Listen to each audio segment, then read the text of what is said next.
Welcome back to Derry Public Radio. Reporting from the basement of the Derry Civic Center, this is CM Alexander with the news. A Colorado court has ruled in favor of the defendant in a class action lawsuit against pest control company Wasp Be Dead. The lawsuit arose after many customers who used the wasp-killing bug bomb were brutally stung by dozens of wasps, who seemingly returned to life within hours. The defense won by pointing out that the bug bomb did kill the wasps, but held no accountability for the actions of the zombie or ghost wasps. You're listening to Derry Public Radio. This is Derry Public Radio.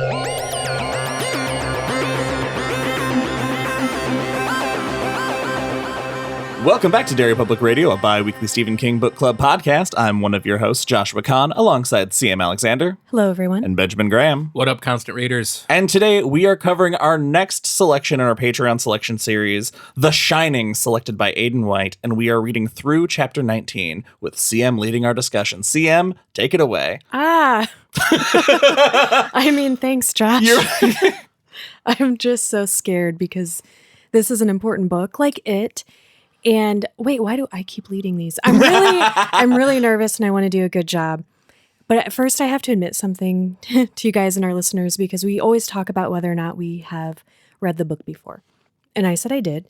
And as I listened to this and read it, as I was going through this, I was like, there's no fucking way I have ever read this, because every sentence and every image that this book paints in my mind is so cool and unique that I would remember these lines. I would remember some of this dialogue, and it is all new to me. So this is my first time reading The Shining. Yes. First time with such a masterpiece. That's so exciting. Yes. And so I haven't read it all, but I'm alive and pop culture is a thing. So Right. and I think that's why I thought I had read it. I'm just so familiar. But I don't know what's going to happen for sure.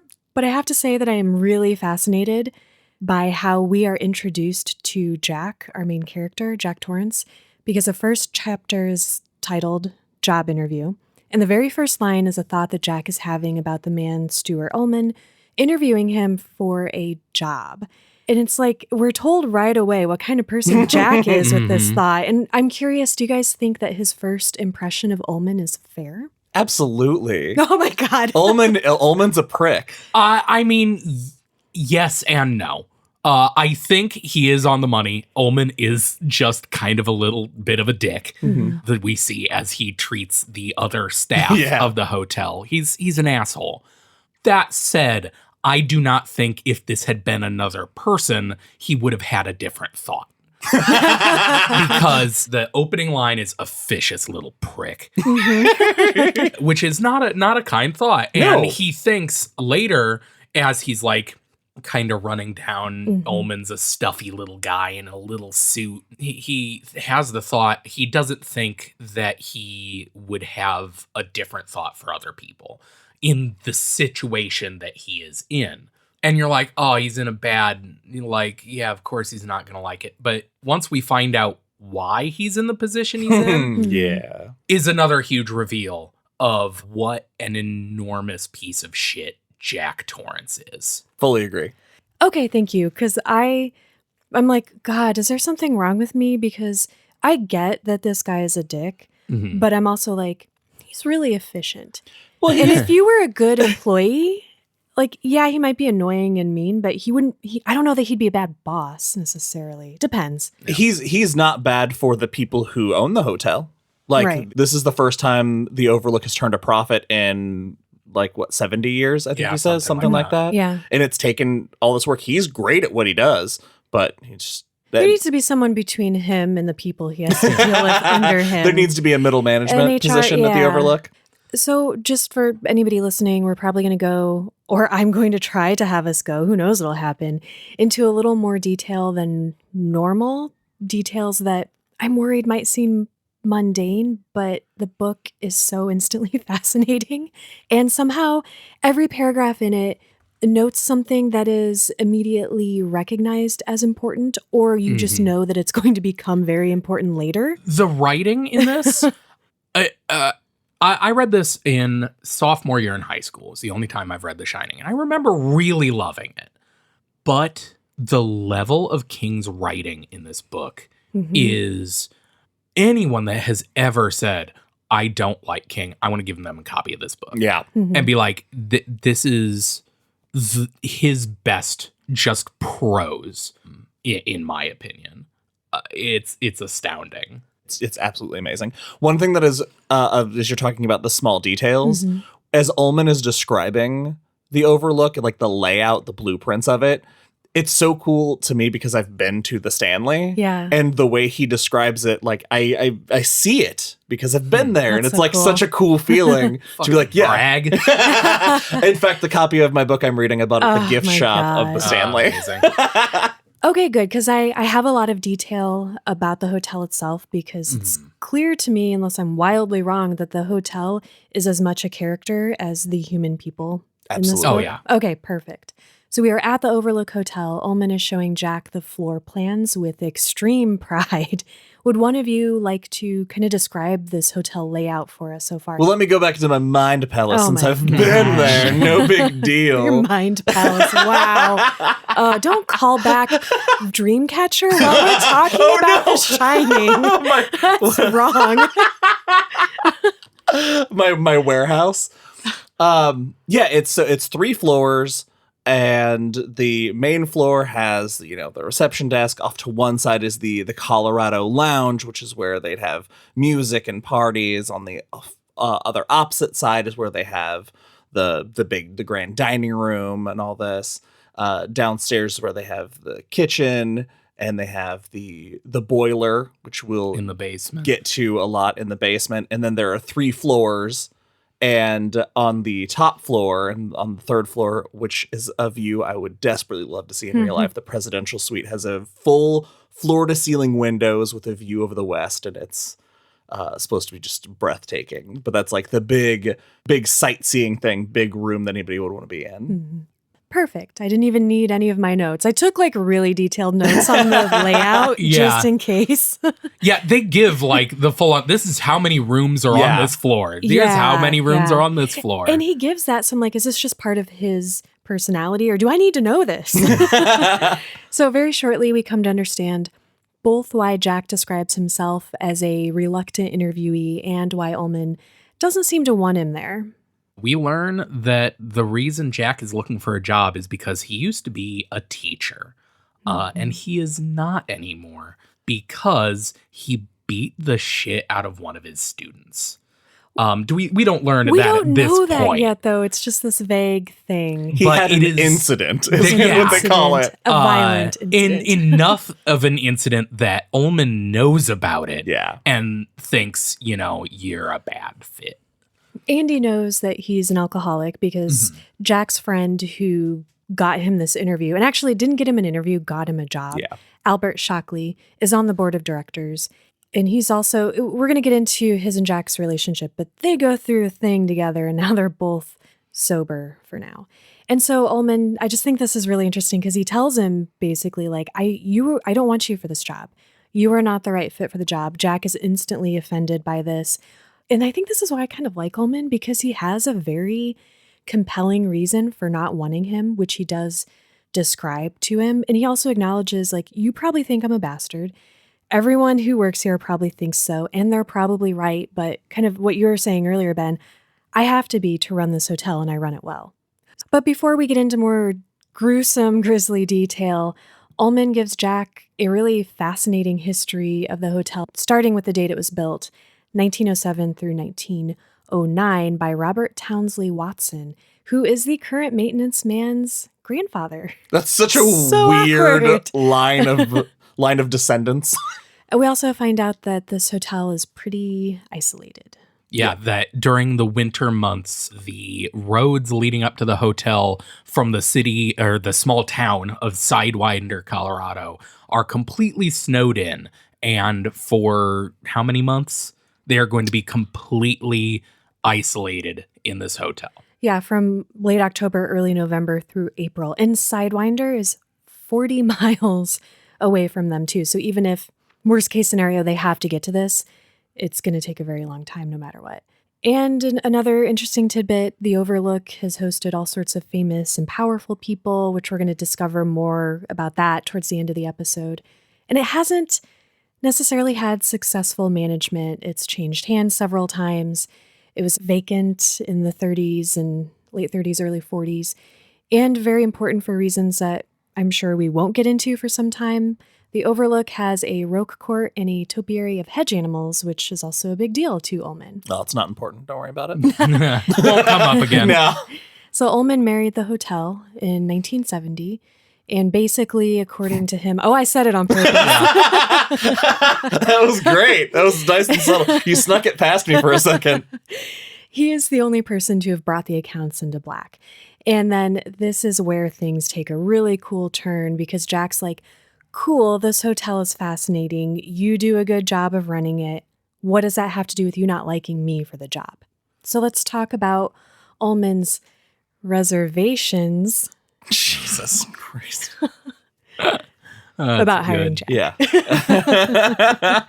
Yeah, he talks about it was his idea to bring on a winter caretaker because somebody to run the heat in sections of the hotel and to keep up maintenance because the winters can be really brutal, do a lot of damage, and they spend a lot of money on that upkeep. So it's cheaper to have somebody here taking small care of it piece by piece or so that nature doesn't get its claws in, is basically what he says.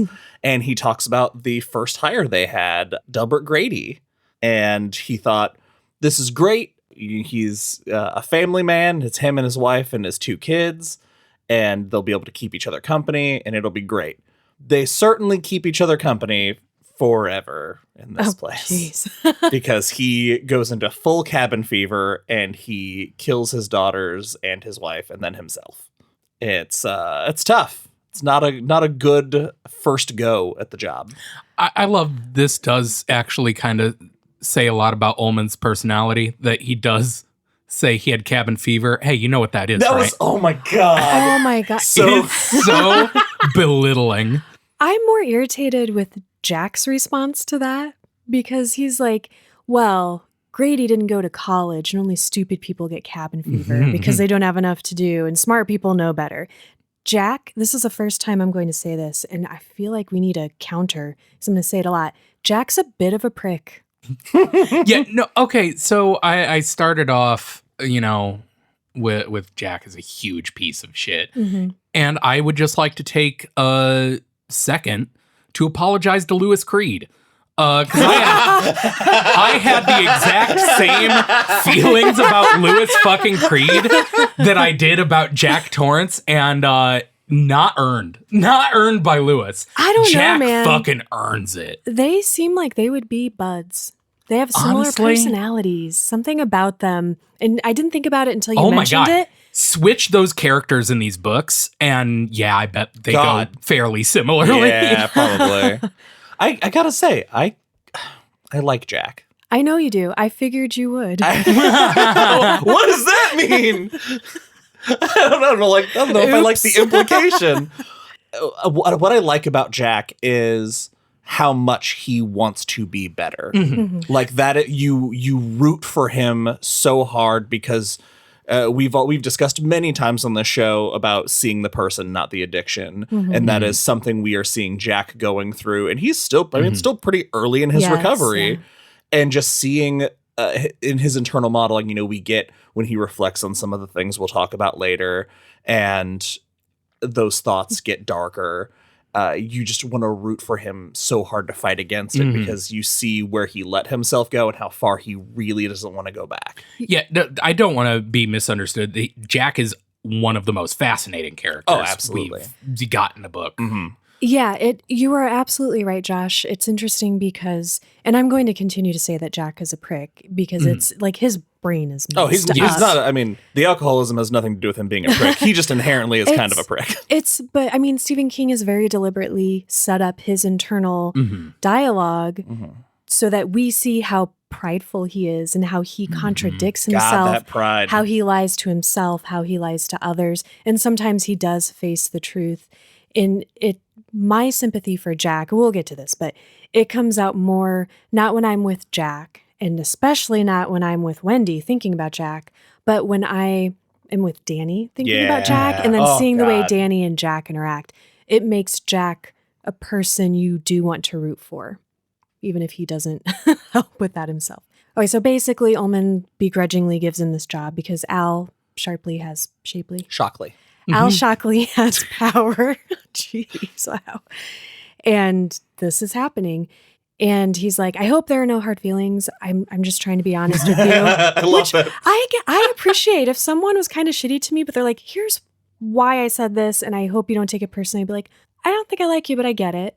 But Jack's like, super hard feelings, all the hard feelings. Jack is a victim in his head. Yes. Oh my God. That's okay. Everything is happening to him, Always. even when it is his fault. God, I can't wait to get into some of that denial later in this section. First, let's meet Jack's much better counterparts, Wendy and Danny. Wendy is watching Danny out of the kitchen window as he sits on the curb waiting for Jack to come home from his interview, and Wendy is having a time. My favorite thing about this, like she goes out to check on Danny, who's like sitting there waiting for his dad to come back, and she's like, he's not going to be back for quite some time. We don't know when, and he's like worried. She's worried about the car breaking down, and Danny can sense that. And he said, I don't remember what part of the car, but he's like, it's all shot to shit. Yeah. And I'm like, don't say that.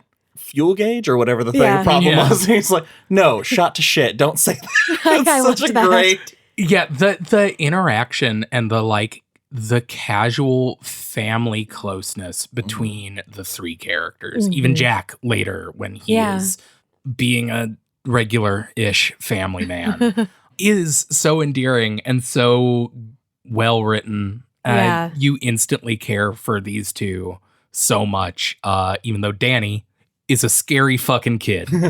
I feel like Is that just me? You just gave me a look. Like I would have never. I'm interested to hear why you say that, but the word "scary" never popped into my mind. Maybe it's imagine it was your kid who frequently has spells and then knows stuff and is constantly saying stuff like, "My friend Tony, that's real far away, told me that a thing I shouldn't know." Yeah, that's scary. That is spooky. See, I can't even relate to that because I don't have kids, but I hear horror stories about people who have kids and their kids are like getting like their toddler age, they can talk and stuff. Right. And they'll be like, they'll find them in the closet facing the wall. Like, what are you doing? I was hiding from the ghost, Daddy. It's like, what? So the kids are just generally terrifying to me. That is true. It is funny because the way he is written, his like quirks, his shine is written so fascinating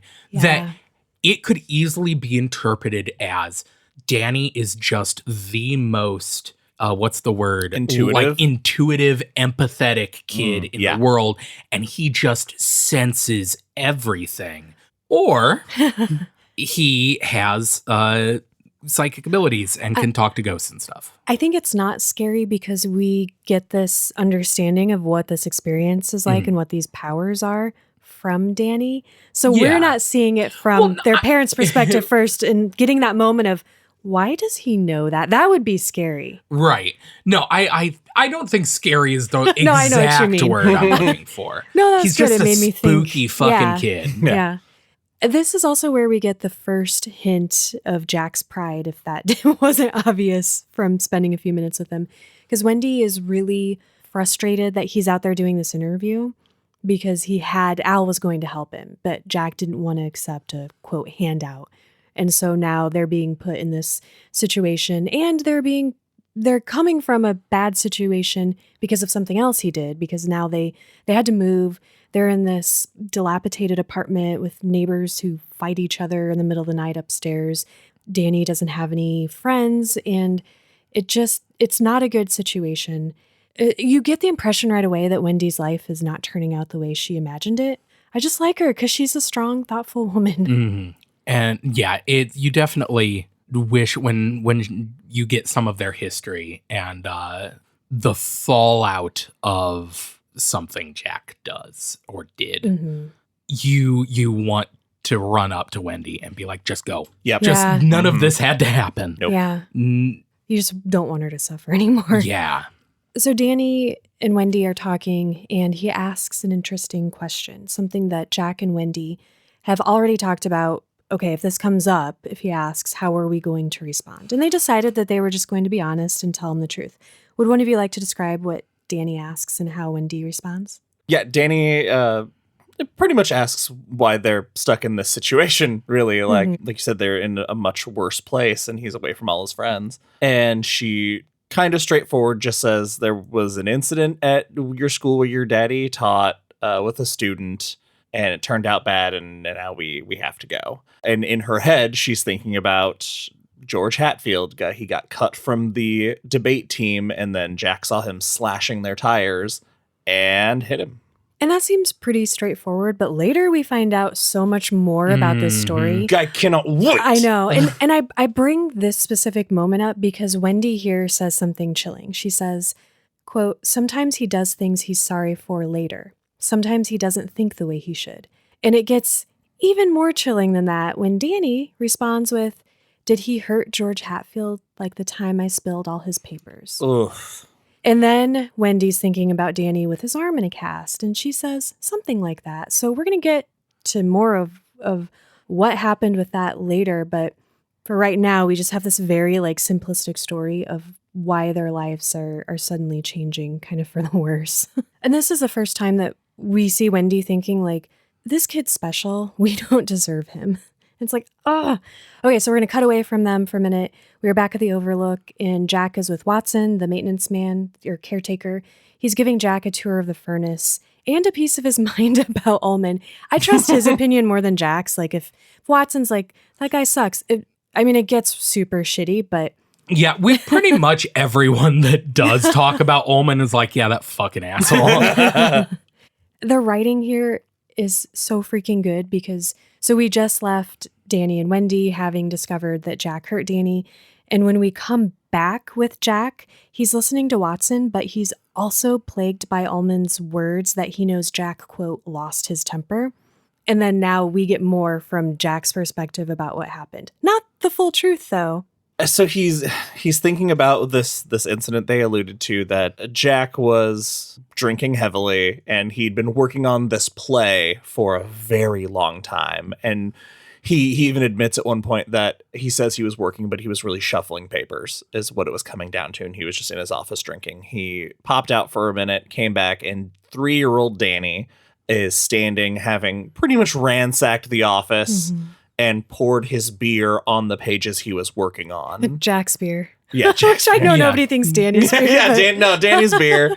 Danny had his beer. Pouring one out for Dad. Exactly. And Jack sees red. He loses it. He grabs Danny by the arm and whips him around to spank him. But how hard he grabbed and how hard he pulled, he breaks Danny's arm. And my favorite thing about how this is described is when they talk about the break and he talks about how quiet it was, but how loud it was. And I cannot, it's so gruesome. Just this one moment.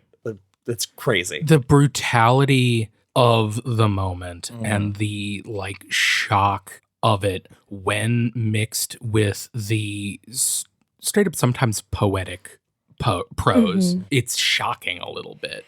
You're it's written so almost prettily. Mm-hmm.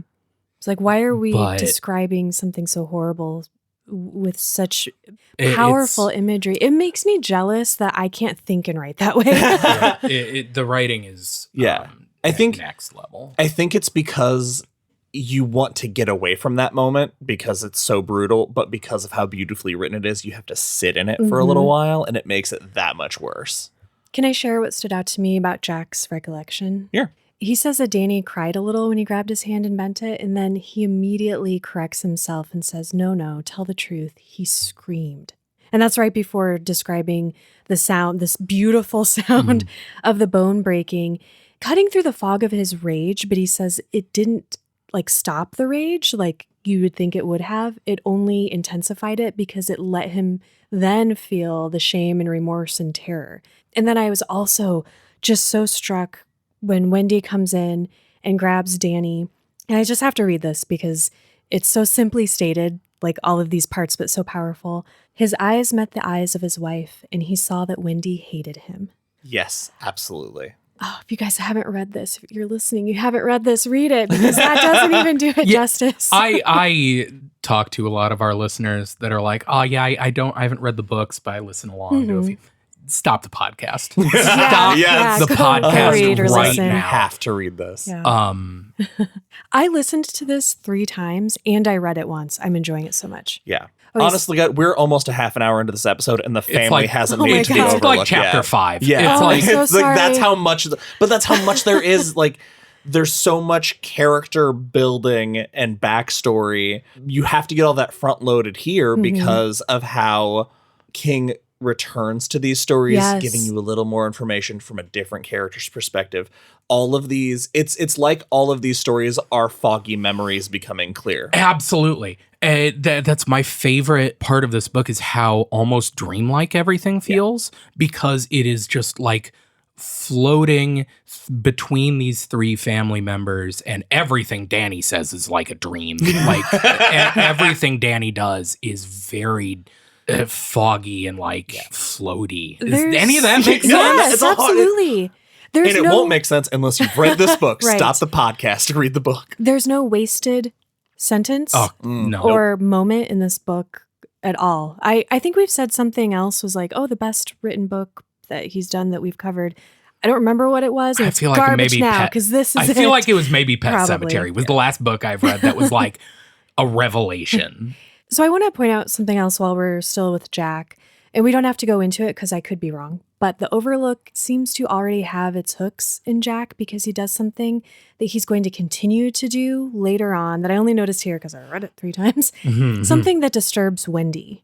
Is it when he rubs the back of his hands on his mouth? Yes, he starts rubbing his hands across his lips, and it's like every time he does this, we get this internal dialogue with him about how he just really wants a drink, and he pretty much never doesn't crave a drink, which we know is part of addiction, but it's just to see that insight as these very interesting things and important things are happening, and he's like, God, I just want a drink. Okay, so let's talk about the boiler and the incredibly disturbing way that it is described to Jack that will never leave my brain for as long as I live. I don't know if I found it disturbing. It's not disturbing, but it puts something. It puts a ticking clock on everything because the boiler is big and old, and the maintenance guy is like, it should be replaced because it one day it is going to explode because the pressure creeps. She creeps. It slowly rises, and you have to come down a few times a day. Twice a day and once at night.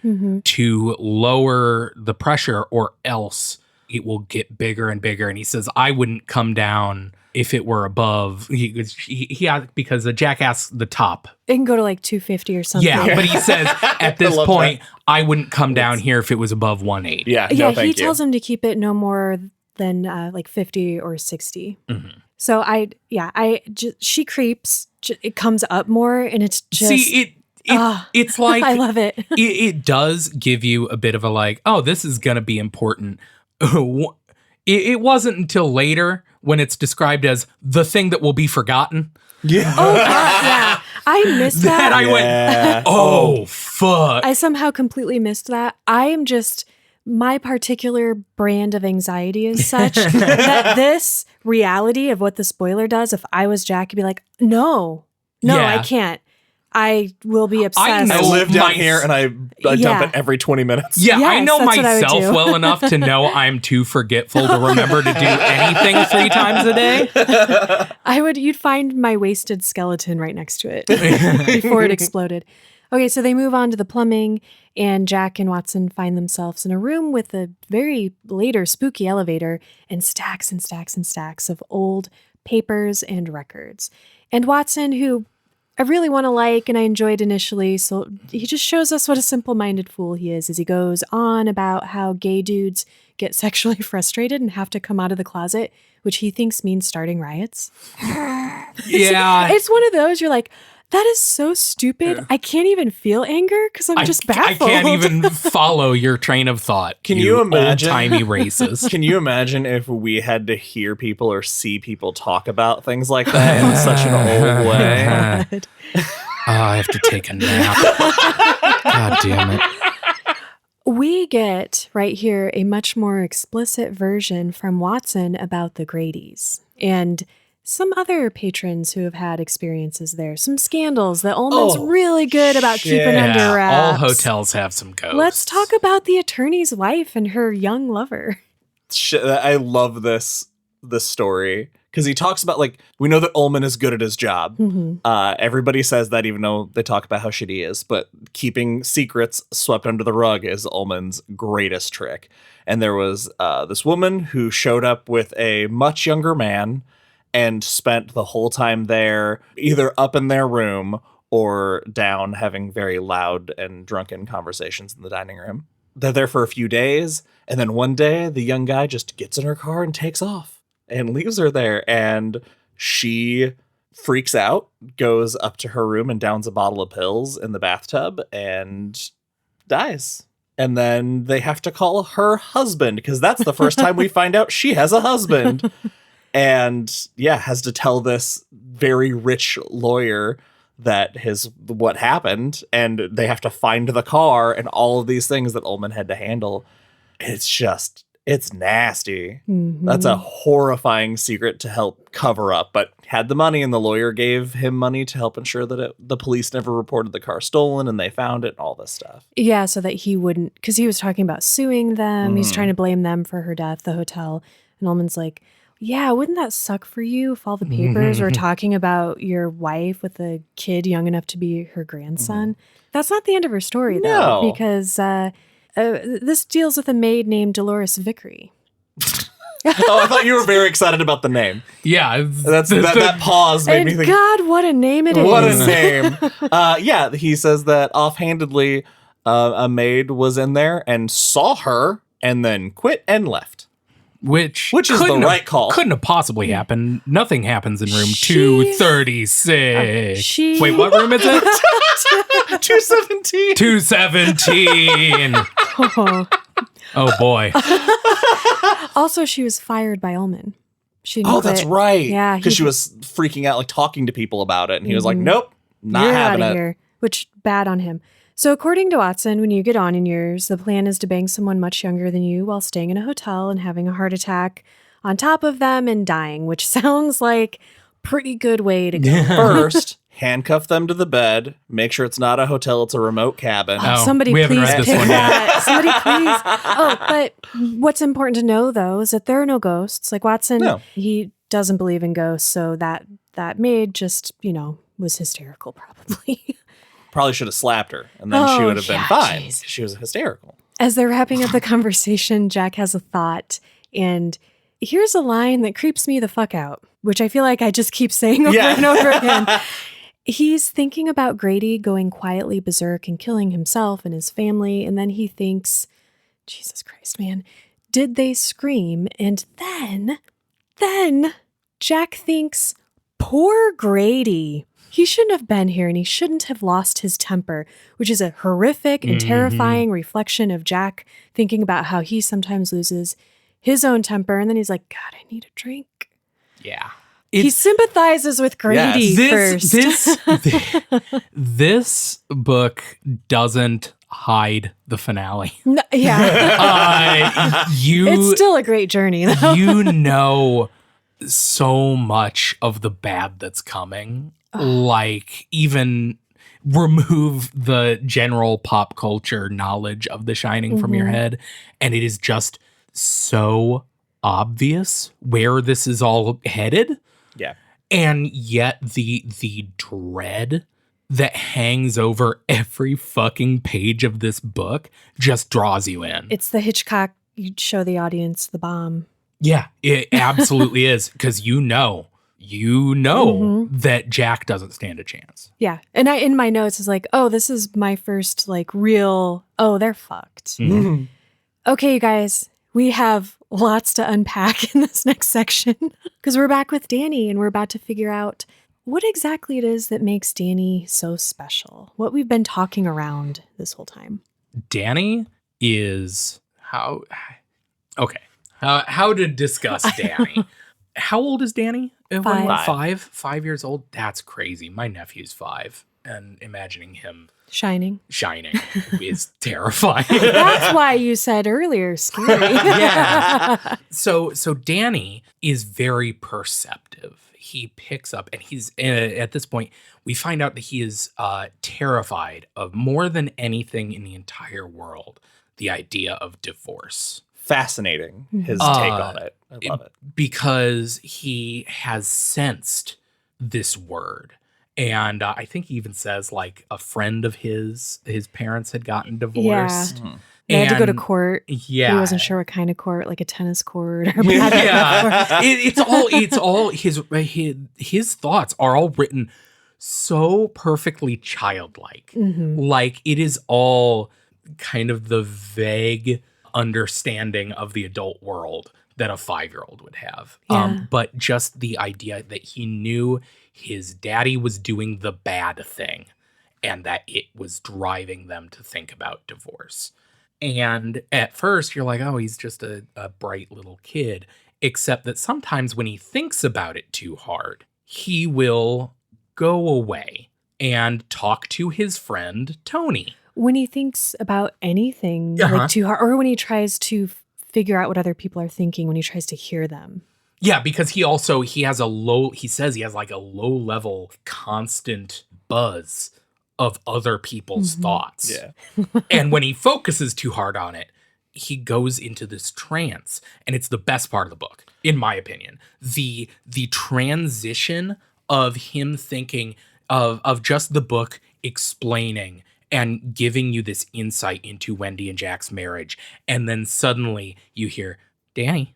The audiobook version is so who's good. The something Camp, because it's George C. Scott Campbell.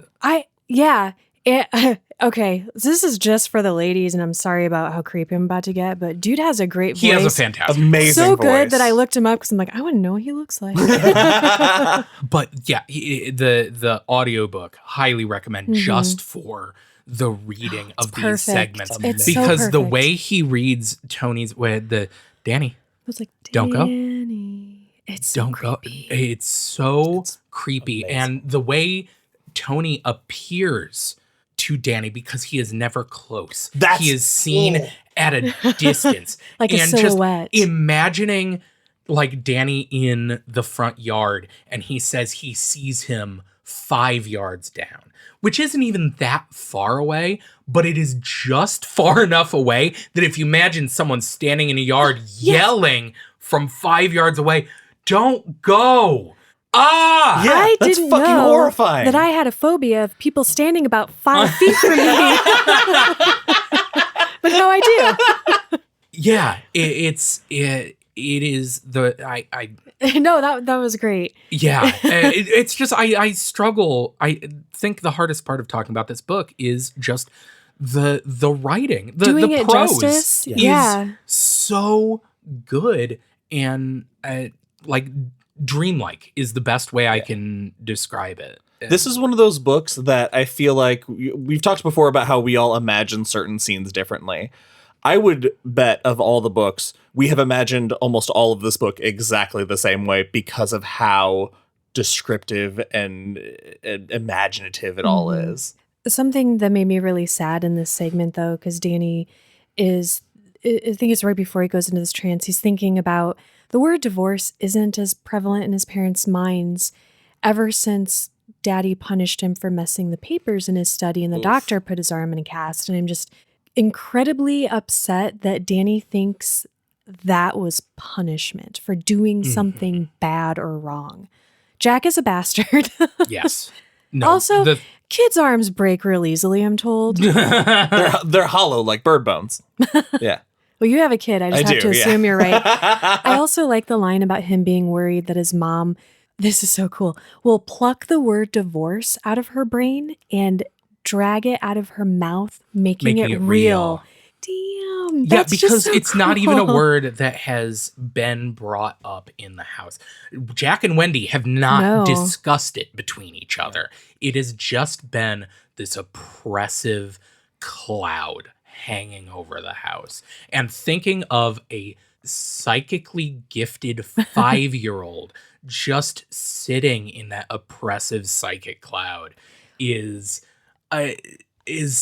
dreadful. That I'm so glad you mentioned the cloud because I have a specific note kind of on that imagery.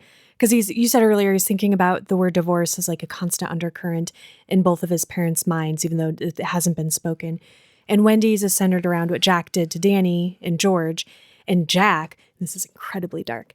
His is described as complex, colored dark violet and shot through with frightening veins of pure black with the thought that they'd be better off if he left and things would stop hurting, which we shortly learn is linked to the word suicide in his head, which Danny has also seen there. Yeah, it's a word that he plucked out of his head, not knowing what it means and too scared of it, just knowing the color of it. Mm-hmm. Well, and this is where we get the trance because Danny knows that Wendy's worried, so he's trying to reach Jack's thoughts to figure out where he is, to see what's up. And he connects to his thoughts, and Jack's thinking about shingles. And this is where we get the trance. I love that when he reads Jack's mind, it's all no punctuation lowercase. I think that is a great way to illustrate how he just catches words.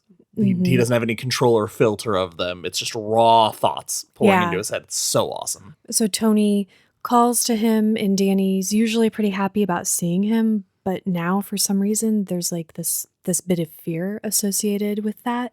And he sees the Overlook. He sees it in winter with new shingles and a light that casts shadows that look like a skull and crossbones. And Tony says the word poison, and he starts showing Danny all of these different signs, but Danny's 5 years old. He can't read. Fucking love that.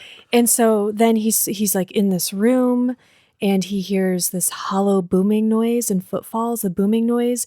It's just described as like this booming noise, but it freaked me out every time that it was talked about, just in the context of what was happening. And there's a mirror in the room and there's a word on the mirror. Red rum. We all know, 'cause we're all alive. It's in green fire, though, not in blood. And then he's in another room, and there's been a struggle here. Things are knocked over and broken. That hollow booming noise it's still coming for him with the voice of a madman, a familiar madman. They don't say it. They don't say it, but you know. Yeah. You know from the second you hear it, a voice that he describes as oddly familiar, but wrong. This voice banging something and saying, "Come out, take your medicine. Come out, you little bastard, take your medicine." So creepy. And he thinks of it as like being chased by a tiger at some point. Yeah. It is inhuman. It is a monster that is chasing him, not a person. And you know. Yeah. And as if that isn't bad enough, he's in a bathroom then, and he sees a limp hand dangling from the edge of the tub, dripping blood, and that noise is still there. And then he sees a shape, and he sees that what is making that noise is a mallet, and the monster has red eyes. I love that you guys are saying like, you know in these moments, because having realized I haven't read this before, I couldn't tell if I just knew because I know, or if it is very intentionally. That's what I thought. But yeah, it's always hard to. You should be so jealous that I'm experiencing this for the first time, because it is amazing. You know what it's like to be me most of our podcasts. God, you're lucky. So Danny is terrified. He comes back to. He hears Tony's voice trailing off, telling him to be careful, and suddenly Jack is home. And this is where like I hate Jack, and then when he's with Wendy and Danny, and he and Danny are interacting, I have sympathy for him. So Danny is scared, but he's like, you know what? Sometimes Tony shows me things, and those things don't always happen. So maybe this will be one of those things.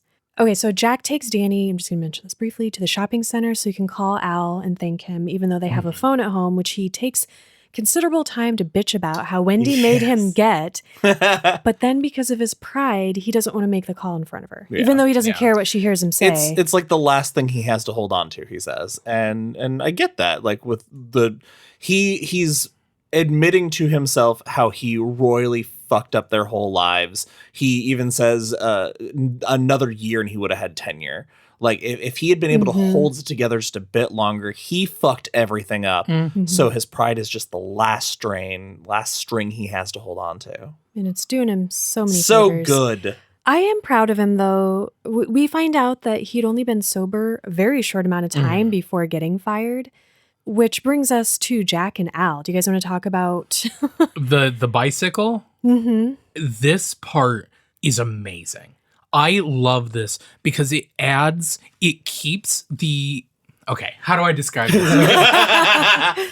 My favorite part about this book is the ambiguity. There are, because King has said in interviews, yes, the supernatural element is real. He always considered the supernatural element of it to be a part of it. But parts like this part are so supernatural feeling. Yes. And you don't know what really happened. Okay, what happened is him and Al had been out drinking. And on the drive home, or wherever, they're driving down the middle of the road, and suddenly in front of their car, out of nowhere, is a bike. They hit a bike in the middle of the road, slam on the brakes, and freeze. So Al and Jack are immediately like, we hit something. We hit a bike. Did we hit someone? And it's like 2 a.m. because Al and Jack kept drinking. Yeah, it's the middle of the night and they get out and they search for 2 hours. They search the sides of the road and everywhere searching for a body that they think they just fucking killed. And they don't find anything. What the fuck? What the fuck was that bike do? And they never find out. You never know. It is in a different story. This is divine providence. In a different story, this is an act of divine will to shock them out of their wayward ways. And this is their come to Jesus, get sober moment. And I mean, it is. Because afterwards, he goes home and Wendy comes up to him, and this is the moment that Wendy says, we need to talk about something that is going to be best for me and Danny and maybe you, but we should have talked about it a while ago. And he defeatedly says, fine, talk to me in a week. If you still want to, we will talk in a week, but give me that time. And it is so out of character that she says yes, and he quits drinking that night. And yeah, in a different story, this is a good thing that has happened. Here's the thing that I love most is that we get a glimpse that Wendy's not fucking stupid either, because she notices immediately he has stopped drinking and Al has stopped drinking, and she keeps her eye on the newspaper for bar fights or a hit and run or something like that. She keeps an eye out. I fucking love Wendy. Wendy's amazing. It is. This is also... I just wish I could be like, it's so great that he stopped. Go. Go. Not enough. Too little, too late. Yeah. I thought it was interesting because in this moment, we get the conversation from Jack's perspective.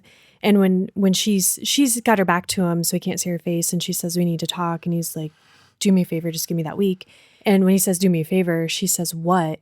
And it's described by him as a dull and neutral tone. But later we get the same conversation from Wendy's perspective, and her what is full of her trying to desperately control her emotions and the shaking in her voice. Getting the section where we get basically their whole relationship from Wendy's perspective is fucking precious. Yeah. You know how bad she knows who Jack was before she kind of lost him, and she just wants that Jack back. And it's hard to give up on that, especially after Danny and all the things that they've gone through together. So we get some more stuff kind of after this conversation with Jack and Al. We don't have to go into it. Now we get our chapter with Wendy. It's nighttime. Do I dare say anything about this? Is this the night thoughts? What you mean? The chapter? What Yeah. happens in this chapter? This is going to get explicit. Oh, yeah. So children, cover your ears. Yeah. As a woman, I can totally confirm that nothing is as soothing and comforting Oh, as the feeling of increasingly cooling cum trickling down your legs as you drift Jesus peacefully Christ. off to sleep. It is better than melatonin. Christ. Oh, God. Oh, Wendy. Okay, so we're with Wendy. They've just made love and she's reflecting on their entire relationship. And this is where we get that piece. Do one of you want to talk about the insights that we gain from... Well, I mean- we haven't touched on Wendy's relationship with her mother. Right, that's... Oh, Which that. parental relationships are a huge Yes. theme Yes. in this book, because we find out that Wendy's mom is also a huge piece of shit. Not physically, but just she's emotionally abusive, belittling, and that when she had met Jack, they had basically parted ways, that they were she was estranged from her mother. Jack convinced her to part ways because he's like, don't let people treat you like that. And then he also and then he also makes her make up with her mom.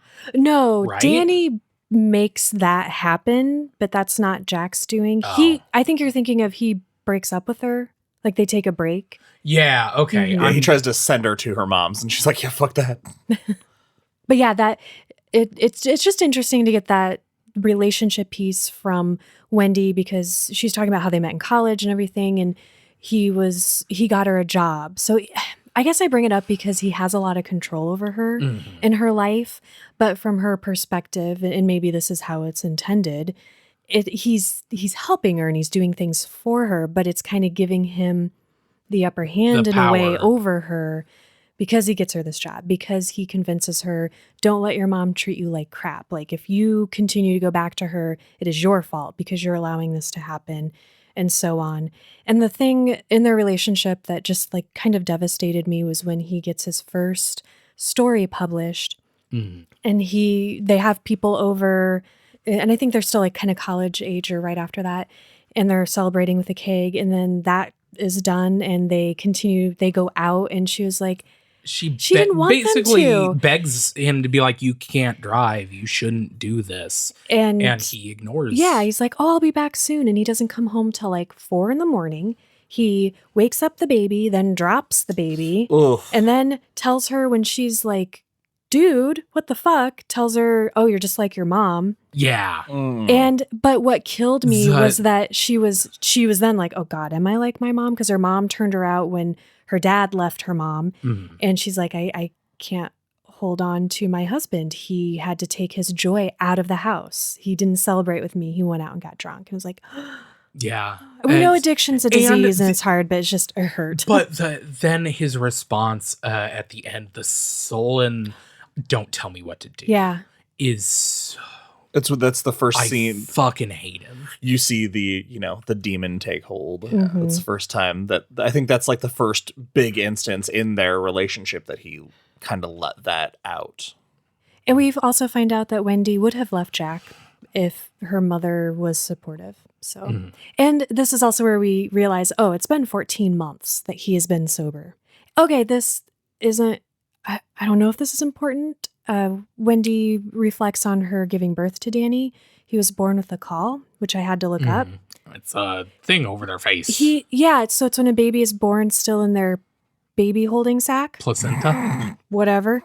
But it's alleged to have magic properties. So like it's good luck, or babies born with them have good luck, or they have some sort of special abilities. Same reason raining on your wedding day and get a bird shitting on you or good luck. You take something that's like horrifying and bad and be like, no, I promise it means good luck, just to ease. It's one of those old wives' tales things. Oh, and sorry, before we move on real quickly, just to be fair to... It is an hour in the show, and we are not at the Overlook CM. Just to be fair to Jack, Wendy does say that for being a lush and being bad-tempered, he takes great care of Danny. He never once has complained about changing a diaper. He does everything like it's what he was born to do. So we know they have a really good relationship.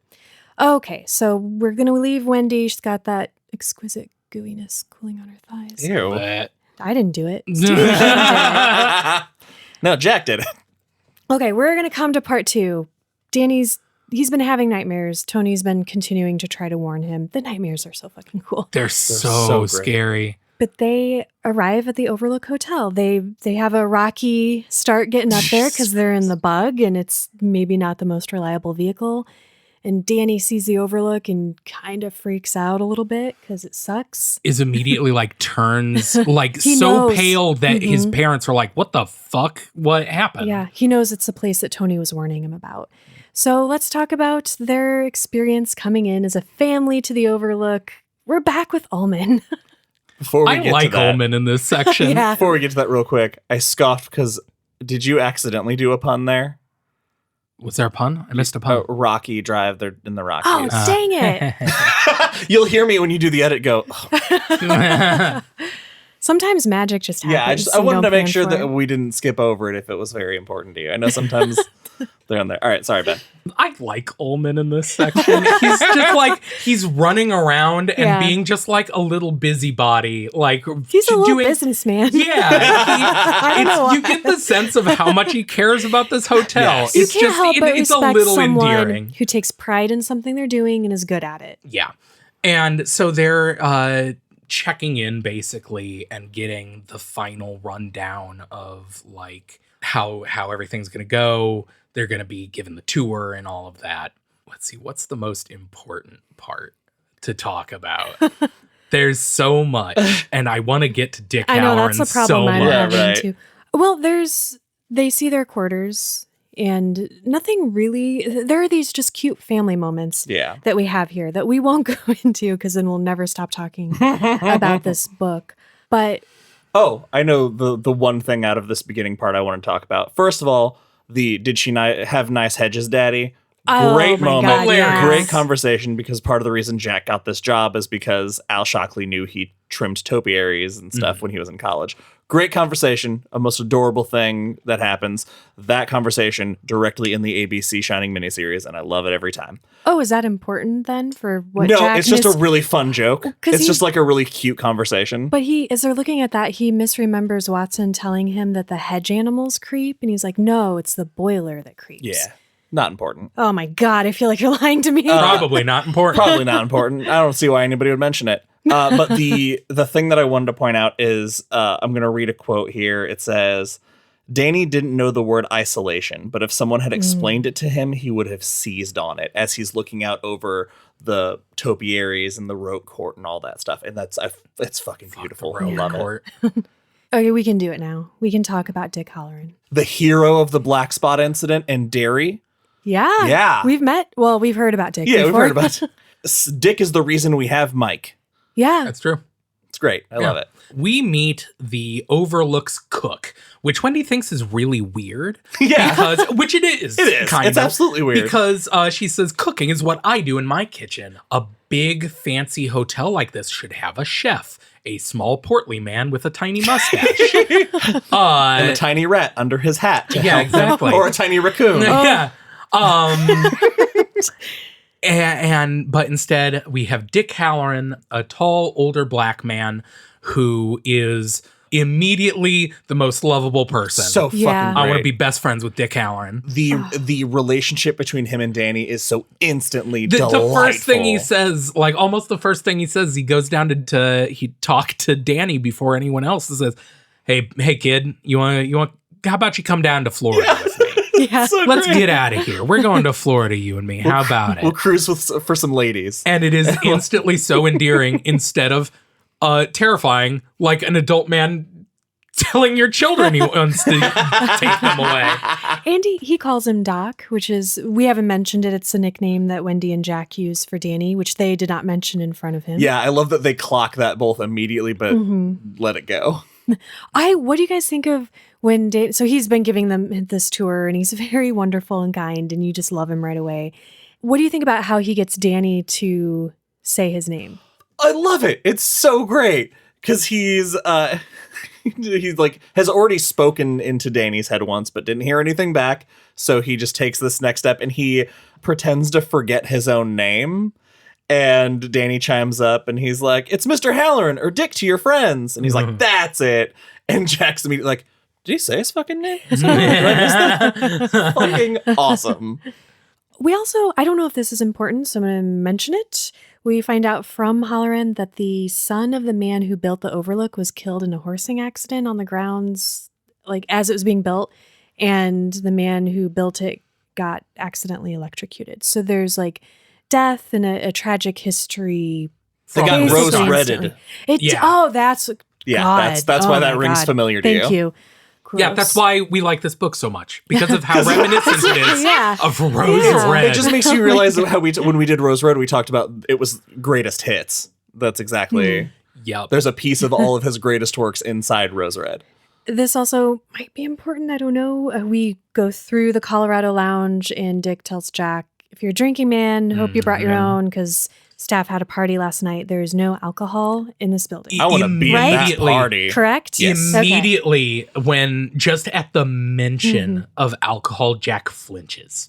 All right, so Dick gets Danny to help him outside with his bag so that they can have a conversation. That is very cute, but took way too long to not be weird. I love that Wendy's that's like the sign of the times. Yeah, right now we're like, oh my God, don't ever let a kid get into a stranger's car. Right. So Danny helps Dick carry his luggage out, and he gets in the car with him, and he talks to him about The Shining. He tells him you shine very bright. That's what my grandma used to call it. We used to have conversations without ever opening our mouths.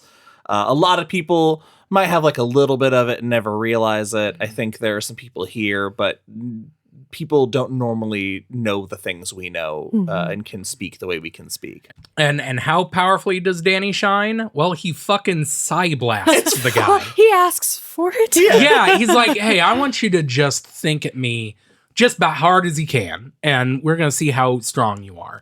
And Danny sends out a thought, but at the last minute pulls the punch because he's like, he feels how powerful it is, and he goes, "Uh-oh," and pulls it back. And the thing that he thinks at him is, "Hi, Dick." And it's so loud, Dick has to stop, and he gets like dazed. Yeah. Oh, God, it's amazing. And he's like, "Good thing you pulled back because my head would probably be gone." Yeah, he's like, "I'd be bleeding from the nose right now." Yeah. He's also talking to him about his experiences, and he's kind of giving him a warning. Danny gets really upset when Dick's questioning him about Tony because he's like sensing now, he can hear that Dick is worried. And so he's like, "Yeah, I've seen stuff here, but here's what you can do." It can't hurt you. They're pictures in a book. You just close your eyes, and then when you open them, they'll be gone. Which... Pictures in a book can't hurt you, Ben. Well, pictures in a book can't, but possibly ghostly wasps can. Ooh. Anyway, we'll get to that. Yes, we will. He also gives him a warning. Yeah, don't go to room 217. Just trust me. That's basically, yeah, I'm going to tell this kid, here's the one place. Never stop thinking about how you can't go in there. No I'm sure kid will ever take that. And for us, they part ways and Dick leaves us thinking, I didn't lie to him. There's nothing in there that can hurt him. Everything's going to be fine. I didn't lie to him, right? And he also tells him, scream at me like that again if something happens. Yeah. I'll probably hear you from Florida. Yeah, he's like, I'm going to be in Florida, but if you do it loud enough, I'll probably hear. But the real important takeaway is that 217 was the woman who was let go after seeing a ghost. That's the room. And Dick says he walked in, and what he saw in there is what made him know this was his last year here. Yes. That is horrifying. And then he has to leave Danny and his family there. That's so scary. He should have been like, don't go into 305. Keep thinking about 305, Danny. That's the one place. So this is where, so earlier we're like, did anything interesting happen in the tour? Not at the moment, but now Danny has his first glimpse of something spooky in the hotel. Yeah. As Ullman's taking them around. Yep. Yeah, as they are going up to the presidential suite, they go to the elevator. And when the it elevator opens, it does not tidal wave out like a certain image that we are used to, but the walls are covered in dried, caked blood and brain matter. And oh, that's not the elevator. That's in the suite. Yeah, that's a oh, presidential suite. I thought it started in the elevator because he goes in and then he closes his eyes real tight when he opens. No, What happens they're in the scared in the elevator? elevator because it's so ancient that it seems like they're all going to get trapped. Wendy thinks Wow, they're I going to... really zoned out during this part, I guess. The elevator, when they're all in it, it doesn't Oh, right, meet the because floor Wendy thinks exactly. is like, as soon as everyone's gone, we're taking the stairs. Yeah. I do remember that. Okay, so it's in the presidential Yeah. suite then. I conflated these two scenes. That's fine. Because of the blood in the elevator. Kind of relates. They go to the presidential suite and it is caked in dried blood and brain. And Danny knows that no one else can see it. And so he just screws his eyes shut. And when he opens it, the blood and brains are fresh. Well, first they disappear, don't they? And then he looks back They again. look back and they're It's and back. they're Yeah. running. Yeah. They get worse. And then it finally goes away, but he... And he has to try to not react to this because he's with his parents in Ullman. Yeah. Oh, And my- there's a conversation I really wanted to touch on. Yeah. Because when he was talking to Dick asks him, "Do your parents ever shine? Have you ever noticed your parents?" And he says, "No, not my mom." And he thinks about Jack and whether Jack, and he thinks, I guess Dick thinks Dick about thinks it. it, yeah. That man cannot shine. Like there's something dark there in him. Yeah. That is also there, but different. So just seems important.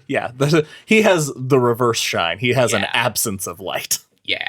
So they are wrapping up this tour. This next part reminds me of Room 1408.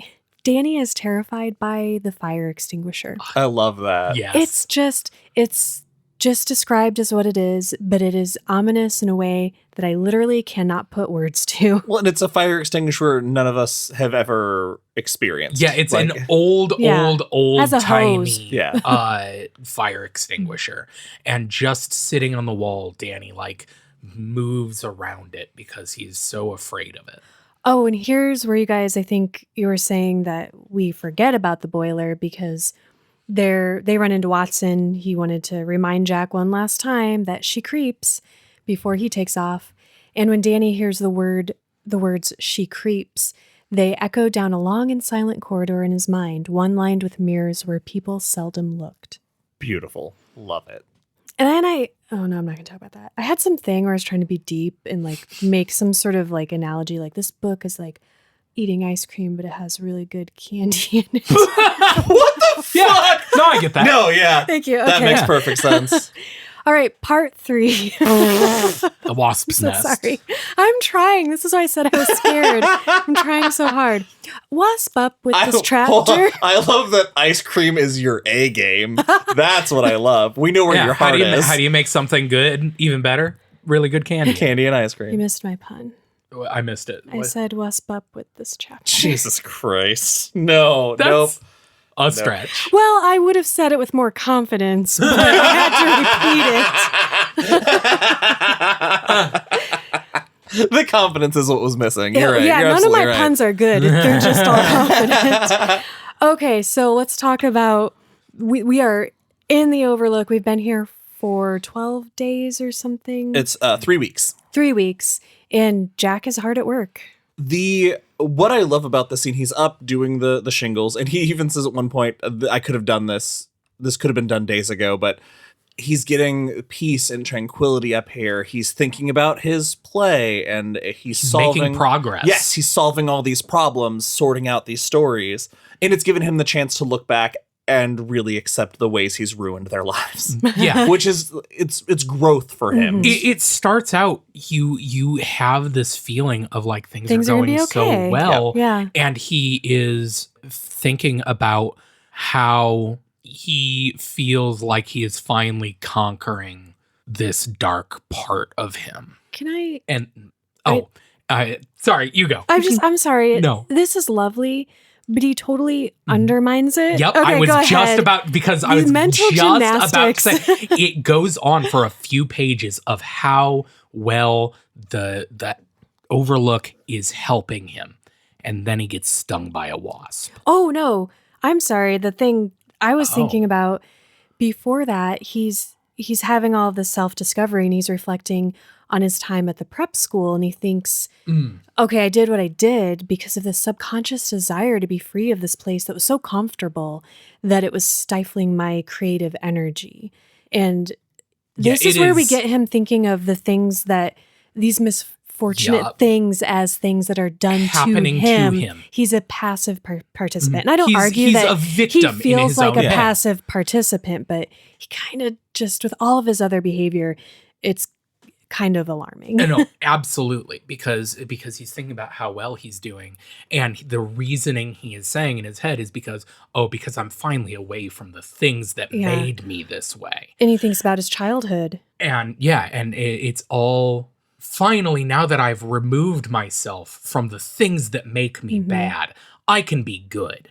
Except he is then stung by a wasp, and the rage immediately bubbles back up, and he immediately blames the wasp for this rage that he feels, and says, the things that sting. And as he's killing these wasps, thinks, well, that's fine, I can sting too. And this is where we learn too, it is not just a symptom of the diseased, like, alcoholic brain that he's definitely still recovering from, even if he's not actively drinking. When he was a kid, he had this temper. Something happened. A neighbor lady spanked him because he was playing with matches. And so then he threw a rock at a car, and his dad caught him, beat the shit out of him. And after that, he came upon a stray dog and kicked it. Yeah. It's like, we know Jack has a lot of problems beyond what's immediately obvious. He's known in his reflections. He's like, I've always been an alcoholic because something in my brain just hasn't been there. And it really sounds like no one ever taught him how to deal with any feelings whatsoever. The anger. Especially his anger. Deep anger problems. This next part is fascinating because we finally get the full story about George Hatfield. We know instantly that Jack is jealous of George, and this begins to fuel a very unhealthy dislike because he's seeing George as the privileged version of himself, and he thinks that George floats through life, gets all the ladies, he's like totally made it. He never struggles. Meanwhile, George perceives that something is up with Jack and thinks Jack doesn't like him because he's gay, which Jack doesn't even realize or know about. Yeah, it is. We haven't even gotten to that in this section. It does it because he tells Jack, you don't like me because you know. Oh, it's never confirmed. I just assume that's what he's talking about. It's pretty obvious. But but because we're hearing it through Jack's mind, he never says, he thought I didn't like him because he's gay, because Jack is clueless. Apparently. So George Hatfield joined the debate team because his dad was a lawyer and wanted his son to be a lawyer, just peer pressured him into it. And he was great. He did so much prep on both sides of the argument, and you could not fuck with him. The problem is when the pressure came on, he developed a stutter, and it'd cost you points, cost you your argument. And he says time after time, I didn't want to cut him. I wanted him to figure it out. And George becomes very belligerent and aggressive, comes up to him and is like, you're fucking me over. You moved the time ahead. I was watching the clock. I saw that I had time. And he's like, I swear to God. And Jack's in his head is like, no, I never. Until a few minutes later. Yeah, he believes himself. In the same thought, he's like, and if I did, it was only a little bit. Just to put him out of his misery. That's the thing. It is so... the denial is so deep that he cannot admit that all of these things are because of the shit he is doing. Well, so in this final part of this argument, he tells George, it's you stutter. That's it. And George, while stuttering, says, I don't stutter because it's so tense. And Jack completely misreads this cry for help because he is so obsessed with how he's feeling about it. That it's so clear this kid wanted some direction. He wanted help because he couldn't admit it, which is exactly how Jack lives his life. So if anybody should have been able to read that cry for help, it should have been Jack. And instead of listening, Jack is embarrassed by his own shortcomings that he will not listen. I love the way you describe that. Yeah, that is, it's so frustrating. Jack is such a fucking frustrating person. Yeah. He truly does not want to be a piece of shit, but he cannot stop getting in his own fucking way. Yeah. He believes his lies, which is heartbreaking. Well, it's the hardest part about not being a piece of shit is having to admit, wow, I'm a piece of shit and it's my fault. Yep. That's the hardest part, is having to accept the responsibility for why you suck so bad. So then a week later, Jack cuts him from the team, and Jack comes out to grab something from his car, and he catches George in the act, slashing the third of 4 tires. And George holds the knife up at him. He blacks out, pretty much is what he says in this moment. Not before Jack smirks at him and says, fine, come take your medicine. Yeah. And then the next thing he remembers is someone pulling him off of George. And there was a new dent in his car, and there was blood on it. Coming out of George's ears. Yeah. So he gets kicked out of school, and Jack gets fired, but not before like 6 of his best debate students drop the team. So it's like clear that everyone was terrified by him losing control in this moment. All right, let's talk about Wendy and Danny come home because they'd been shopping. Good on them. Like, the roads are going to close for Christmas. I don't know if I would have had that foresight to go shopping super early.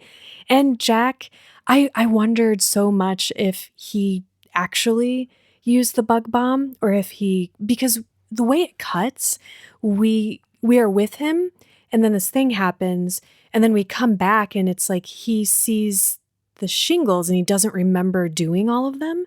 So I wondered if he just thought he used the bug bomb, but he had to have. That theory did rock me for a full 30 seconds, but I had to think about the fact that if he hadn't used the bug bomb, the wasps would have come out much earlier than they ended up doing. Yeah, no, that's probably right. It just threw me for a minute. So what he does is he gives this empty wasp nest to Danny, because he had one as a kid and he thought it was really cool. I don't know if this is a thing or if it's just... They are pretty bitchin'. Well, no, in and of itself, if this next part is a thing, Wendy has a very strong reaction to it. Well, it's she has looking. She has a phobia or something. It's weird because later too, she kind of like breaks down like, I hate him. It's creepy. Oh, well, she hates the bugs. This kills me because she says I hate them. And Jack says, hate what? And she says, anything that stings. What did Jack say on the Literally 2 chapters after, Jack says, that's fine. I can sting too. That's fucking why it's a thing. Okay, thank you. I missed that, but my brain was trying to tell me, like, this is a thing. Dang, you guys. Okay. We get some stuff with Danny trying to read because he wants to be able to read Tony's signs. Very cute. He's trying so hard. And he also just wants to read. And he's also just like a super smart kid. They bought him readers. Jack saying that if he gets through these, he'll be reading at the 2nd grade level by the end of the winter. It's crazy. It's great. Do you guys want to say anything about the bathroom scene? He has an episode in the bathroom where he's locked the door and Jack and Wendy have to break it down. The great thing about this, so they send Danny to get ready for bed and no sound is coming, just running water. So Wendy's freaking out and she pounds on the door and Jack is back at work typing his play. And this is like the first time we see him snap at his wife a little bit because he's like, I can't work with you fucking pounding on the door all day. And so we see that aggression is already ramping back up. And Jack ends up having to break the lock. After threatening to spank Danny, because he loses his temper with him too. And he breaks the door down and Danny's on the floor looking like he's had another one of his spells. And it's very scary for a while. And Jack is like shaking him until he finally comes to, and Danny has no idea what happens. He just, I think he just says red rum when he opens he his says eyes something about a timer. Yeah. And so when he comes to and he's said something about a timer, that catches Jack's attention. Oh, no, he says something about Roke. Yeah, we forgot to mention much earlier in like the first section of the book, Danny had seen a blood and hair-caked roque mallet in Jack's car. He also says something about the timer, though, because then Jack shakes him like, what? And Danny stutters, and he screams in his face, don't stutter. Which, of course, Jack, like, freaks out. Like, he internalizes, oh, shit, I've just done something. And Danny starts crying super hard. He is so upset. And Wendy observes Jack wiping his mouth, which I only noticed earlier because of this part. And we find out here, too, that it's wiping his mouth is something he did a lot during his drinking days. So he loses his temper and then he calms down and they start trying to figure out, they're quizzing Danny on what happened. And he says, I saw Tony down in the mirror. And Wendy's like, behind you? He's like, no, down in the mirror. Also horrifying. What does that fucking mean? I don't know. But he asks, Daddy, was I being bad again? Heartbreaking. So fortunately, though, Wendy scheduled doctor's appointments, checkups for all of them because they're going to be snowed in for the winter. And so they're going to go to bed and everything's going to be totally, totally fine. Before they do this, Danny and Jack have a conversation when Wendy leaves the room. What do you guys think about this? Couldn't foreshadow harder. Oh, it's so sad. Like, he just asks if he would ever hurt him or Mommy. Well, maybe I'm reading too much into this because he asks him if he'd ever hurt Mommy and he says no. And then he asks if he'd ever hurt him and he says no. And then there's just silence. So he not only is just like, no, it's like, no. Wouldn't you be like, what? No, oh my gosh, I would never hurt either of you. I love you two so much. I guess in the state Jack is in, I didn't see him ready to... I think Jack was still in... Sorry, I'm looking for all kinds of things because I've never read this. You don't have to look hard. No, I think that is a very reasonable reading of the book. Because, it's tense. It's very fact. And it's followed immediately by Danny getting hurt. Yeah, he's dreaming again, the thumping sounds, and he's running through the hotel, thinking about red rum, thinking about the monster screaming after him to come and take his medicine. You fucking cry, baby. It's really rough. It's a hard dream. And he wakes up to wasps stinging him when Jack and Wendy rush in because they hear him screaming. Yeah. Oh, God. And like grabbing a rolled up magazine to start swatting them. And Wendy scoops him up and gets him the hell out of there. As Jack sprints down to the kitchen to get a bowl to cover it. It's a very intense, like this all happens in a matter of a few minutes, but the intensity is real high. He gets stung 11 times, we find out the next day at the doctor's office. And Jack gets his camera out because he's like, we're going to sue the bug bomb company. I'm going to take photos of all this, take photos of the nest and all the welts and stuff. And nothing is his fault. To be fair, this time, he actually did the thing. But it was just the swiftness with which he turned his focus to defending himself and placing blame instead of... He should have spent more time being concerned. Right, should have been checking on Danny. Yeah. I'm sorry, I should have double checked to make sure the wasp nest was fucking empty. And the fact that he scoops the nest up from between the bowl and a board and sets it outside so they freeze to death overnight. Well, also the fact that he covers the wasp nest and then takes it to the kitchen, and then when he comes back to the wasp nest, it is again full of wasps. 50 to 100 wasps. That's why he can't see the nest. Do it? It seems like too many. That's too many. Yeah. It seems a supernatural amount of wasps. That's why you said ghost wasps earlier. Yeah. They seem, I don't know. So we get a really cool scene the next day at the doctor's office. They take him in. Everybody gets their checkups and everybody's fine. And Danny's fine too. They run some tests because they're thinking seizures. And the doctor and the nurse have an interview with Danny. Just him. Jack and Wendy are out in the waiting room and are kind of, it's really cool. Like the doctor is very interesting. Danny doesn't want to be forthcoming, but he's like, I promise unless you tell me I have permission, I'm not going to tell your parents. Because Danny's like, he's like, tell me about Tony. And Danny's like, oh, he's my imaginary friend. And the doctor's like, yeah, that's what your parents say. Tell me about Tony.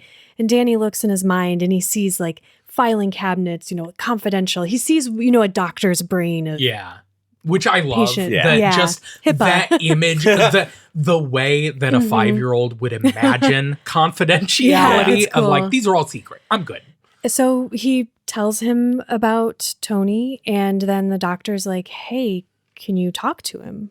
He wants to observe this happening. And I wasn't sure that it was going to work because, that never does. Be like, Right. oh, yeah, when someone's watching. No, he goes into his trance. I think this is the best writing of the trance too. Like the way that it goes into it. Because it seems like it's not going to happen. And then it happens so suddenly. Also has the scariest of the warnings that we've gotten so far.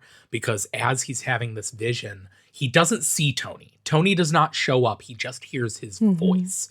And the voice is saying over and over again, this inhuman place makes human monsters. And that's the way it's read. That line. Yeah. That's the way it's read in the book. Yes. Is this inhuman place makes human monsters. And it's like so unnaturally read, it gives me goosebumps. And he goes into this trance, and when he comes out, the doctor's like, what were you were saying something about monsters, but he can't remember. It's so spooky and cool. We do get a nice moment with Jack and Wendy because they come back into the room and Danny goes out to play and the doctor's like, he's fine. In fact, he's not just fine. He's a great kid. I think what we have here is what could have been a really like serious psychosis that, as they're talking to him, they're actually forthcoming too. And it's the first time they mention divorce because Danny brought it up to the doctor and the doctor asks him about it.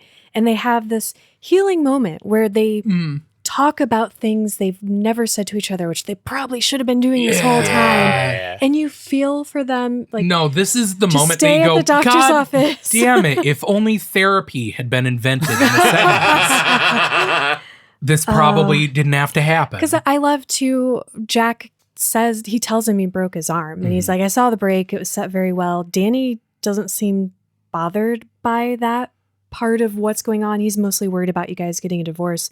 But as soon as this kills me, Wendy, as soon as Jack says that he broke his arm, Wendy jumps to his defense and she's like, oh, but he didn't mean it. And Jack goes, no, Wendy, I meant it. I meant to do it. Somewhere inside me, I meant it.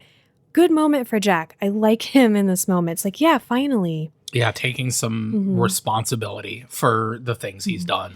So Dr. Bill admits, I'm not a psychologist, but here's a very convincing explanation of things that you guys think are alarming or concerning. You've got this really bright kid. He's bright for his age. He's probably going to grow up to be an extraordinary man if you guys start parenting better, hint, hint. And the things that you perceived as sort of otherworldly or mystical, he's just extremely perceptive. Like you guys were saying earlier, he basically says psychics make a living being able to read people and read situations. Danny is naturally gifted at what they struggle to do. I love that that's immediately followed with Wendy being like, yeah, no, here are like 12 small examples of why that is not. Danny can't be so perceptive. He knows that I want something before I know I want it. Yeah. Yeah, she's lived with him It's every day great. of his whole life, and she feels like the doctor's kind of brushing her off. But from his perspective, I totally understand why he thinks that. It's a very reasonable reaction. And it sounds, even knowing what we know, even knowing if we didn't see him with Tony, if we didn't see his perspective, we might believe the doctor. Yeah. And well, even with Tony, because he says, a lot of children show signs of schizoaffective like behavior. They have imaginary friends. They lock themselves in the closet for some reason. Whatever. Kids are lunatics. But yeah, I don't know. I have a whole paragraph of notes on the DSM-5 that I'm just going to skip. Jesus It's not important. I do like that the rationale for explaining Tony away and why Tony's showing him nightmares now, that he had Tony when he was happy and had all these friends. Now he's growing up and he doesn't need Tony as much. It's the other way. He had Tony when Jack was drinking. Oh, that's right. It was when he was drinking and everything was bad. He invented Tony to help him, to just help him when he needed someone. And now that things are getting quote unquote better, he's purging Tony. And that is why Tony is showing him nightmares to like, I don't know, Tony is trying to fight for his existence. Yeah. And it is upsetting. Eventually it will work its way out. Yeah. I gotta ask this because I know, Ben, and I don't know, as far as pop culture goes, I don't know how far this is in the zeitgeist, but there's this one line where he's like, have either of you brought up to Danny why his imaginary friend's name's Tony? And they're like, no, we figured he'd figure it out. And he's like, all right. I had to CM, go back. Do you know? I had to go back and look because I'm like, why is it? Because his middle name is Anthony. It was mentioned once. Yes. Early. Okay. I didn't know if you saw that and you caught that. I did caught not it, but catch I that. had to go find it because I'm like, oh, I missed that somewhere. Is that his middle name? No, that was cool. Yeah. We didn't mention this, but Danny also has a vision of his father in one of these trances. I think it's the one in the doctor's office. He sees him in the basement and he's looking through things. He's by the boiler and he sees him grab this scrapbook. And Danny gets just this horrible premonition and he just wants to scream at him not to touch it, that it's bad. This vision is also where we get the whole vision is droning with this loud noise. This rumbling noise that he thinks of as the thing that will be forgotten. And then later on realizes that it's the sound of the boiler. So Danny probably won't come up again. Yeah, it's probably not going to come up again. Danny's vision comes true because we leave the doctor's office feeling very hopeful for everybody. And there's been some healing. And Jack is in the basement to check on the boiler. And he starts looking through some of the old records and newspaper clippings. And as he does this, he realizes that the Overlook should have been rolling in the dough. And there's a reason it isn't. And he's kind of like, probably just decades, like Ullman said, decades of really bad management. And then he finds a scrapbook. And there is a lot in here. And it's fascinating. People should definitely read it. But I just wanted to ask you guys, do you have a favorite historical moment from this chapter? Like one that you just want to bring up that you liked? I like the when it stops being owned by Horace Derwent and this company buys it. And then this company starts that doesn't want to have any association with Vegas starts having mobsters and politicians. It's a super exclusive, but they're like, no, nothing shady's going on here. It's fine. I want to see the Overlook in that heyday because I bet it's fucking wild. We just get a lot of newspaper clippings about tragedies that have happened, murders that have happened. There's like the shooting in the presidential suite. We finally find out what Danny saw. It was a triple murder. It was a mafia hit. And then I think it's Jack hears also in his head and they took his balls. Or no, he reads it. It's written. Oh, it's written. That's it's right. Written on the Pencil. newspaper clipping. Yeah, and he's like, who the fuck is this? Yeah, he's like, whose scrapbook he wonders is this? whose book is this? Yeah. Again, as he's going through this, I don't know if I have to mention this, but I'm afraid that it's important. He keeps wiping his mouth more and more. We are told that. And he keeps thinking about how he wishes, I wish I had a drink. This would go better with a drink. And I was really creeped out by all of that. And when he saw the photos of the Overlook at one of its stages of vacancy and it was sort of falling to disrepair, it hurts his heart and he feels a new and grand responsibility to the hotel. Which is a very sharp contrast to our first moments with him not wanting to be there and not taking Ullman seriously. It's spooky. Right at the end of the scene is my favorite thing, and it's when he hears Wendy coming down and he hides the scrapbook just like he'd hide a bottle. Because he's lost hours down there. She immediately instinctively starts smelling at him, gets close to him. Because she has a history when he stopped drinking and was spending more and more time with Al Shockley, she would be trying to smell booze on him and never did. So she is falling back into that habit of I know that you can't be drinking because there's nothing here. But you're acting like you are. You sure are acting like you were drinking. And he thinks when she does it, when she steps close to him in that particular way, that he doesn't think she's conscious of doing it. That's just reaction. Okay, so the last chapter that we're covering today is a real tease because it's titled Outside 217. And I guess that's my fault because it doesn't say inside 217. That is true. It does not say that. I don't know No, why I you're got right. so excited. So Danny's curiosity, as we knew it would, has gotten the best of him, and we are going to catch back up with him standing in front of the door to room 217. I love that the whole beginning it's very reminiscent, going back to Pet Sematary, of Lewis Creed looking up the deadfall and being like, oh, that looks tough as hell. I can't climb that. And then walking straight up it. Doing it. It's the same thing like Danny, because you don't know he's standing outside it right away. And he's like, man, I should not go near room 217. Danny said, looking up at room 217. And did I miss... Isn't there a weird thing with the passkey? He's thinking about the room being locked and how he'd have to get the passkey or something, but he already has it. That really freaked me out. He knew he was going. Yeah. He doesn't get very far though. He's got the same denial as Dad does. Why doesn't Danny make it inside the room? Why does he not go all the way in this time? Because he gets real close. Like, he even puts the key in the door. Because he looks back over his shoulder at this creepy fire extinguisher. I couldn't tell if the creepy fire extinguisher, what happens next versus the reason he definitely doesn't go in now. I thought he was like looking to make sure the coast was clear.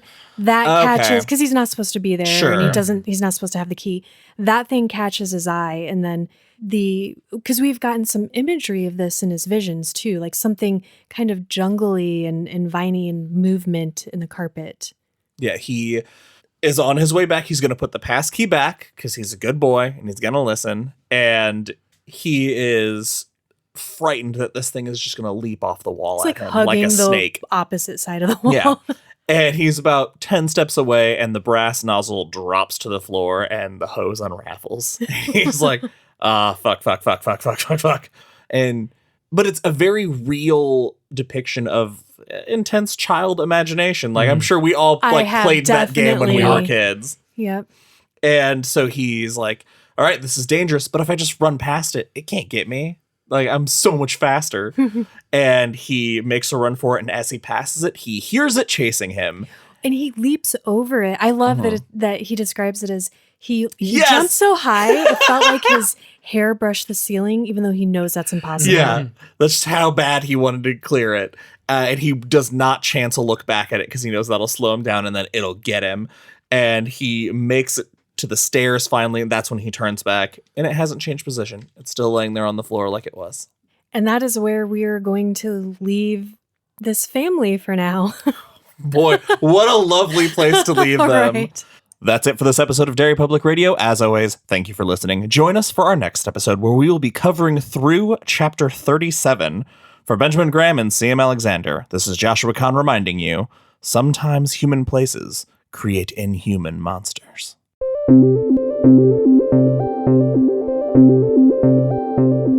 Hey everyone, CM Alexander here. Thank you for listening to The Shining Part 1. We hope you enjoyed it. We have a teaser for you at the end of this outro and a special announcement. But first, if you haven't already, please take a moment to rate and review us because your ratings really do help us out. They keep us near the top of the charts where other listeners can discover us. So we really appreciate it. Also, check out Etsy.com/Derry Public Radio for merch and Patreon.com/Derry Public Radio for perks and bonus episodes like the one you'll hear a bit of in a moment. We have some very exciting news, though. A local brewery, Nerdspeak, is making a very special Derry Public Radio beer for us in celebration of our coverage of The Shining. The tapping will happen on June 11th, and we will be sharing more details about the beer, theme, and events as we get closer to the date, so keep an eye out for that. And here's a teaser from our Patreon episode of Sometimes They Come Back. All right, I'm going to fix the ending. Okay. All right, let's do it. Here's my pitch. So everything happens as normal, except for earlier, both his wife and son die, because that'd be awesome. So it's just him in this face-off. Man. All right, I'm not done. It's going to get worse. Oh my God. That's all for now, listeners. Goodbye.